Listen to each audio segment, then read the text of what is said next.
जिस बेटे को मैंने 9 महीने कोख में रखा, अपनी गोद में खिलाकर बड़ा किया, उसी ने भरी अदालत में मेरी तरफ उंगली उठाकर कहा, यह औरत मेरी माँ नहीं है। उसकी एक बात ने मेरी पूरी दुनिया उजाड़ दी। लेकिन जब जज साहब के सामने एक पुरानी फाइल खुली तो ऐसा सच सामने आया कि मेरा बेटा फूट फूट कर रो पड़ा और पूरी अदालत कक्ष में सन्नाटा छा गया। मेरा नाम सविता है। अगर कोई मुझसे पूछे कि दुनिया का सबसे बड़ा दर्द क्या होता है तो मैं बिना सोचे कहूंगी, जिस बच्चे के लिए आपने अपनी पूरी जिंदगी कुर्बान कर दी हो, वही एक दिन सबके सामने आपको मां मानने से इनकार कर दे। यह दर्द मैंने अपनी आंखों से में नहीं, अपनी सांसों से जिया है। मेरे पति अमित की मौत तब हो गई थी जब हमारा बेटा आर्यन सिर्फ 5 साल का था। उस दिन से मेरी दुनिया का एक ही मकसद था, अपने बेटे को किसी चीज की कमी महसूस न होने दूं।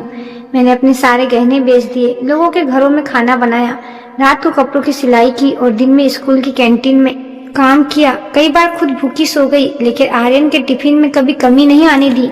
जब वह स्कूल से कोई इनाम जीत कर आता तो मुझे लगता था कि मेरी सारी मेहनत सफल हो गई।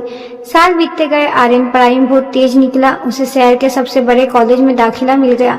वहाँ उसकी दोस्ती बड़े बड़े उद्योगपति के बच्चों से हो गई। धीरे धीरे उसके कपड़े, उसकी भाषा, उसका रहन सहन सब बदलने लगा। शुरू में मैंने सोचा कि उम्र का असर है, लेकिन फिर उसने मुझे अपने दोस्तों से मिलवाना भी बंद कर दिया। एक दिन मैंने उससे पूछा, बेटा क्या बात है, तू पहले जैसा नहीं रहा?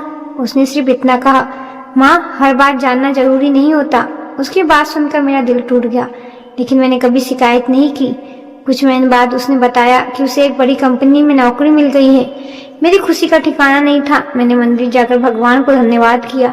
फिर एक दिन उसने कहा कि कंपनी के मालिक धर्मेश मल्होत्रा ने उसे अपने घर पर डिनर पर बुलाया है। मैंने मुस्कुराकर कहा, मैं तेरे लिए तेरी पसंद का कुर्ता निकाल देती हूँ। लेकिन उसने मेरी तरफ देखे बिना जवाब दिया, उसकी जरूरत नहीं है, और हाँ, अगर कोई पूछे तो कहना कि मैं बाहर गया हूँ।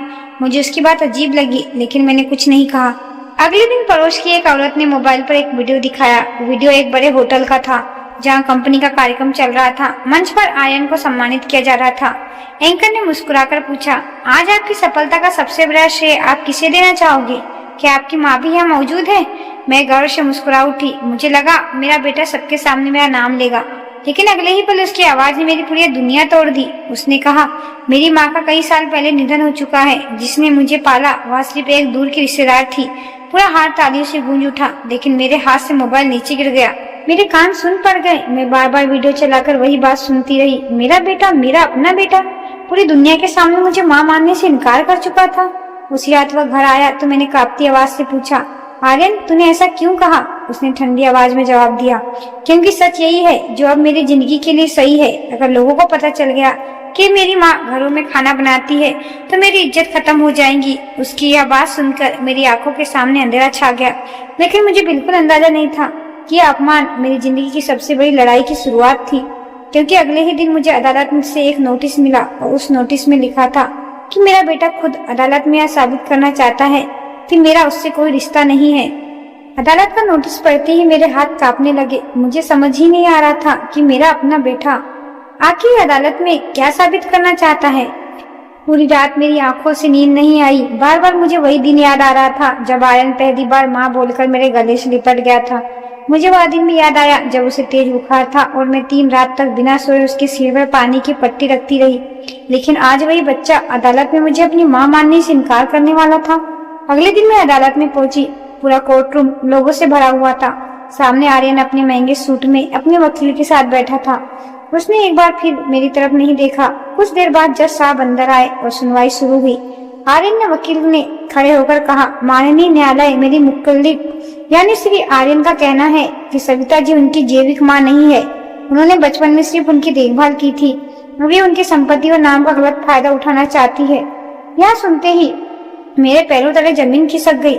मैंने कभी अपने बेटे से 1 रुपया भी नहीं मांगा, फिर वह ऐसा झूठा क्यों बोल रहा है? जज साहब ने मेरी तरफ देखा और पूछा, क्या आप कुछ कहना चाहोगी? मेरी आंखों से आंसू बह निकले। मैंने सिर्फ इतना कहा, माननीय न्यायाधीश, मेरे पास बड़े वकील नहीं है, लेकिन मेरे पास सच है। मैंने इस बच्चे को जन्म दिया और अपनी पूरी जिंदगी इसके लिए लगा दी। तभी आर्यन पहली बार बोला, अगर यह मेरी माँ है तो इनके पास कोई सबूत होना चाहिए। सिर्फ कह देने से कोई माँ नहीं बन जाती। उसकी बात सुनकर कोर्ट में बैठे लोग आपस में बातें करने लगे। मैंने अपने पुराने बैग से कुछ तस्वीर निकाली। उसमें आर्यन के बचपन की तस्वीर थी, उसका पहला जन्मदिन, स्कूल का पहला दिन, अस्पताल के बाहर की तस्वीर। लेकिन आर्यन के वकील ने तुरंत कहा, यह तस्वीर किसी के बच्चे की हो सकती है, इसमें रिश्ता साबित नहीं होता। मेरी आखिरी उम्मीद भी टूटती हुई दिखाई देने लगी। तभी अदालत के दरवाजे खुले और लगभग 70 साल की एक बुजुर्ग महिला तेजी से अंदर आई। उन्हें देखते ही मेरा दिल धड़क उठा। वह थी शारदा देवी, वही दाई जिन्होंने वर्षों पहले मेरे बेटे के जन्म के समय मेरी मदद की थी। उन्होंने जज साहब से कहा, मुझे इस केस में गवाही देनी है। जज ने उन्हें अनुमति दी। शारदा देवी ने कांपती आवाज में कहा, मैंने अपनी आंखों से सविता को इस बच्चे को जन्म देते देखा है। अगर जरूरत पड़े तो मैं भगवान की कसम खाकर भी यही कहूंगी। लेकिन आर्यन के वकील ने मुस्कुराते हुए जवाब दिया, इतने साल पुरानी बात अदालत में सबूत नहीं होती। यह सुनकर शारदा देवी कुछ पल चुप रही। फिर उन्होंने अपने थैले से एक पुरानी लोहे की डिब्बी निकाली। डिब्बी खोलते ही उसमें एक पुराना अस्पताल का टैग, जन्म के समय बच्चे के हाथ में बांधा जाने वाला पहचान बेड और कुछ पीले पड़ चुके कागज दिखाई दिए। पूरा कोर्टरूम हैरानी से उन्हें देखने लगा। शारदा देवी ने कहा, मैंने यह सब इसलिए संभाल कर रखा था क्योंकि मुझे उस दिन अस्पताल में कुछ ऐसा दिखाई दिया जिसने मुझे जिंदगी भर चैन से सोने नहीं दिया। उनकी यह बात सुनते ही अदालत में सन्नाटा छा गया। लेकिन मुझे बिल्कुल भी अंदाजा नहीं था कि उस पुराने अस्पताल की एक घटना सिर्फ मेरे और आर्यन का रिश्ता नहीं बल्कि कई लोगों की जिंदगी बदलने वाली थी।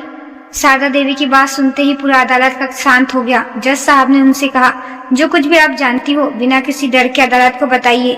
शारदा देवी ने कांपते हाथों से वह पुराना पहचान बेड जज साहब के सामने रख दिया। फिर उन्होंने धीमी आवाज में कहा, 25 साल पहले जिस रात आर्यन का जन्म हुआ था, उसी रात अस्पताल में बहुत बड़ा हंगामा हुआ था।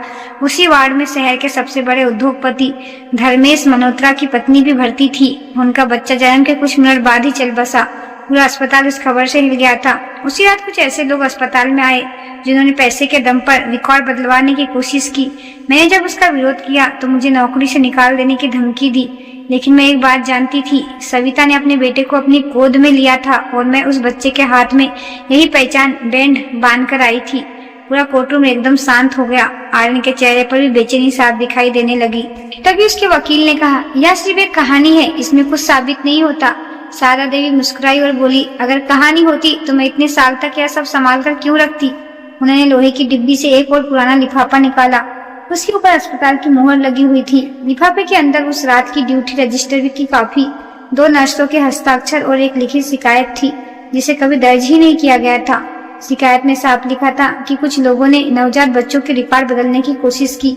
जज साहब ने तुरंत उस दस्तावेज को रिकॉर्ड में शामिल करने का आदेश दिया। तभी अदालत के पीछे बैठे धर्मेश मल्होत्रा अचानक खड़े हो गए। उनकी आंखों में घबराहट थी। उन्होंने कहा, माननीय न्यायालय, मुझे भी कुछ कहना है। सबकी नजर उनकी तरफ घूम गई। उन्होंने भारी आवाज में कहा, सालों पहले मुझे किसी ने बताया था कि मेरा बच्चा जन्म के समय नहीं मरा था बल्कि अस्पताल में बदल दिया गया था।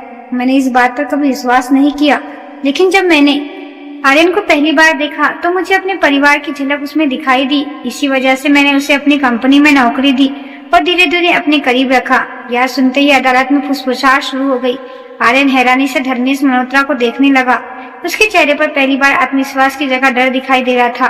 तभी धर्मेश ने आगे कहा, लेकिन आज इन दस्तावेज को देखकर मुझे समझ नहीं आ रहा है कि सच क्या है। अगर अस्पताल में सचमुच रिकॉर्ड बदलने की कोशिश हुई थी तो यह भी संभव है कि किसी ने हम दोनों परिवार को झूठ में जीने पर मजबूर कर दिया होगा। जज साहब ने तुरंत सरकारी वकील को आदेश दिया कि अस्पताल के मूल रिकॉर्ड, पुराने कर्मचारी और उपलब्ध वैज्ञानिक साक्ष्यों की जांच कराई जाए। साथ ही उन्होंने डीएनए परीक्षण कराने का भी आदेश दिया।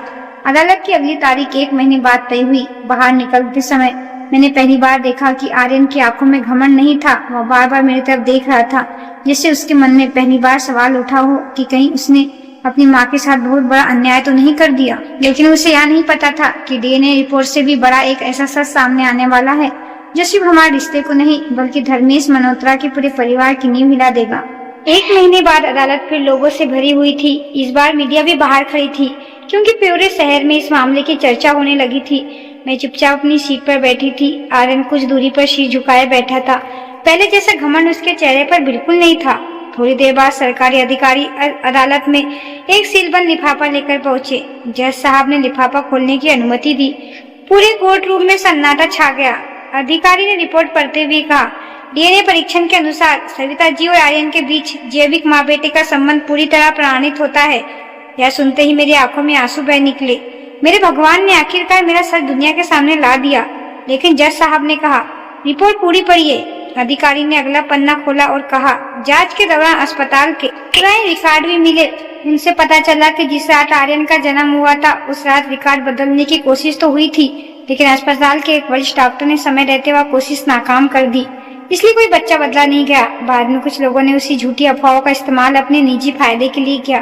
पूरा कोर्टरूम हैरानी से एक दूसरे को देखने लगा। धर्मेश मल्होत्रा के सिर पकड़ लिया, उनकी आंखों में आंसू निकल आए। उन्होंने कहा, मैं इतने साल एक झूठ पर विश्वास करता रहा। तभी सरकारी वकील ने अदालत के सामने एक और सबूत पेश किया। वह आर्यन के ईमेल और मोबाइल संदेश की प्रतियां थीं। उनने साफ लिखा था कि कंपनी में ऊंचा पद और भविष्य में साझेदारी देने के बदले उसे सलाह दी गई थी कि वह अपनी साधारण भ्रष्ट भूमि और अपनी माँ से दूरी बना ले। उस संदेश में यह भी लिखा था कि अगर लोग जान गए कि तुम्हारी माँ घरों में काम करती है, तुम्हारी छवि खराब हो जाएगी। यह पढ़ते ही आर्यन की आंखें भर आई। उसने कांपती आवाज में कहा, माननीय न्यायालय, मैंने लालच में आकर अपनी माँ का दिल तोड़ा। किसी ने मुझे मजबूर नहीं किया था, फैसला मेरा था। मैंने अपनी सफलता के लिए अपनी माँ का अस्तित्व ही मिटा दिया। पूरे अदालत कक्ष में सन्नाटा छा गया। पहली बार उसने मेरी तरफ देखा। उसकी आंखों में शर्म, पछतावा और दर्द एक साथ था। वह धीरे धीरे मेरी तरफ आया और सबके सामने घुटनों के बल बैठ गया। उसने रोते हुए कहा, माँ, अगर आज आप मुझे अपना बेटा कहने से इनकार कर दे तो मुझे भी कोई शिकायत नहीं होगी। जिस औरत ने मुझे चलना सिखाया उसी ने मैंने रिश्ता तोड़ दिया। मैं दुनिया का सबसे बड़ा गुनहगार हूँ। मेरे सामने वही छोटा सा आर्यन घूम गया जो बचपन में डरकर मेरी साड़ी पकड़ लेता था। मेरी आंखों से आंसू बह रहे थे, लेकिन मेरे होठ खामोश थे। जज साहब ने कहा, इस अदालत का फैसला सिर्फ कानूनी रिश्ता तय कर सकता है। टूटे हुए विश्वास का फैसला केवल एक माँ कर सकती है। पूरे कोर्टरूम की निगाह अब सिर्फ मुझ पर थी। मुझे पता था कि जो जवाब मैं दूंगा वही हमारी जिंदगी की दिशा हमेशा के लिए तय कर देगा। पूरा अदालत कक्ष मेरी तरफ देख रहा था। आर्यन अब भी घुटनों के बल बैठा रो रहा था। उसकी आंखों से बहते आंसू देखकर मुझे वह छोटा सा बच्चा याद आने लगा जो बचपन में जरा सी चोट लगने पर मेरी गोद में छिप जाता था।